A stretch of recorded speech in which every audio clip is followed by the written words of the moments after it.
Last time ఇది దేవాన్స్ గట్టిగా పెట్టారు 2015లో. పుష్కరాలకు సంబంధించి రాజమండ్రి సమీపాన సీతానగరంలో దేవాన్స్ ఘాట్ అంటే రాష్ట్ర ముఖ్యమంత్రి చంద్రబాబు నాయుడు మనవడు మరియు విద్యాశాఖ మంత్రి నారా లోకేష్ తనుడైన దేవాన్స్ పేరుతో ఘాట్ ఇక్కడ ఉన్న నేపథ్యంలో ఈ విషయంపై నారా లోకేష్ సైతం స్పందించారు. ముఖ్యంగా డిప్యూటీ సీఎం పవన్ కళ్యాణ్ కు సంబంధించి చంద్రబాబు నాయుడు దేవాన్స్ పెట్టి పుష్కర్ ఘాట్ ఏర్పాటైంది. అయితే పవన్ కళ్యాణ్ ఆదేశాలతో ఈ ఘాట్ను పూర్తి స్థాయిలో అభివృద్ధి చేస్తున్నట్లుగా అక్కడ ఉన్న స్థానిక ఎమ్మెల్యే కూడా పేర్కొన్నారు. మనం చూస్తుంటే విజువల్స్ లో కూడా అక్కడ దేవాన్స్ ఘాట్ అనే బోర్డు కూడా పూర్తిగా పసుపు రంగుతో ప్రత్యేకంగా ఏర్పాటు చేయడము జరిగింది.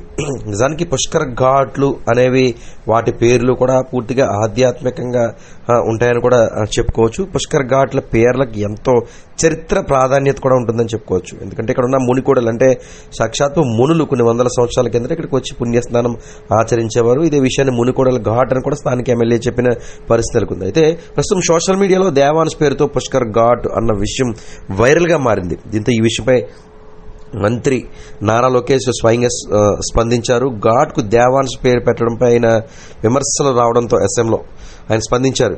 ఇది ఏమాత్రం ఆమోదయోగ్యం కాదు, ఏ ఘాట్ కు దేవాన్స్ పేరు పెట్టకూడదని ఆదేశాలు జారీ చేసినట్లుగా ఆయన ఎక్స్లో పేర్కొన్న పరిస్థితి మాత్రం నెలకొంది. అయితే ఘాట్ వద్ద మాత్రం బోర్డు ఉండడం, ముఖ్యంగా దేవాన్స్ పేరు ఉండడంతో సోషల్ మీడియాలో అయితే మాత్రం దేవాన్స్ చంద్రబాబు మనవడి పేరుతో ఘాటా అంటూ కూడా పెద్ద ఎత్తున వైరల్ అయిన పరిస్థితి మాత్రం నెలకొంది. దీంతో మంత్రి నారా లోకేష్ స్పందించి ఏమాత్రం దేవాన్స్ పేరు పెట్టడం ఆమోదయోగ్యం కాదు, ఏ ఘాటుకు దేవాన్స్ పేరు పెట్టకూడదు అంటూ కూడా నారా లోకేష్ స్పష్టం చేసిన పరిస్థితి మాత్రం నెలకొంది. దీంతో యథావిధిగా అంటే రాజనగరానికి సంబంధించి ఈ రూరల్ ప్రాంతంలో ఉన్న ఈ ఘాట్కి మునికొడలి ఘాట్ అని పిలుస్తూ ఉంటారు. పెద్ద ఎత్తున భక్తులు ఇక్కడికి వస్తూ ఉంటారు కాబట్టి శరవేగంగా ఏర్పాట్లు జరుగుతున్నాయని కూడా చెప్పుకోవచ్చు. ఇరిగేషన్ సార్ విబిజీ రామ్లో మనం ఏమి అడ్జస్ట్ చేయలేమా? పెట్టుకోవచ్చు కదా, మనం ఇందులో పెట్టేసుకుని చేసేద్దాం.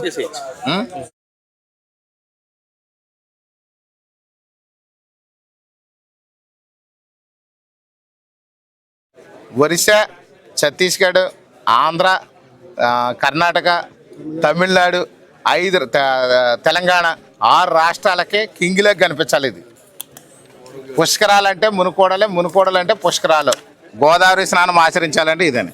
అబ్బో మీరు మా గ్రామానికి సర్వతోముఖంగా అఖండ గౌతమి నదీ స్థానం వచ్చిన మునీశ్వర దివ్య స్థలం.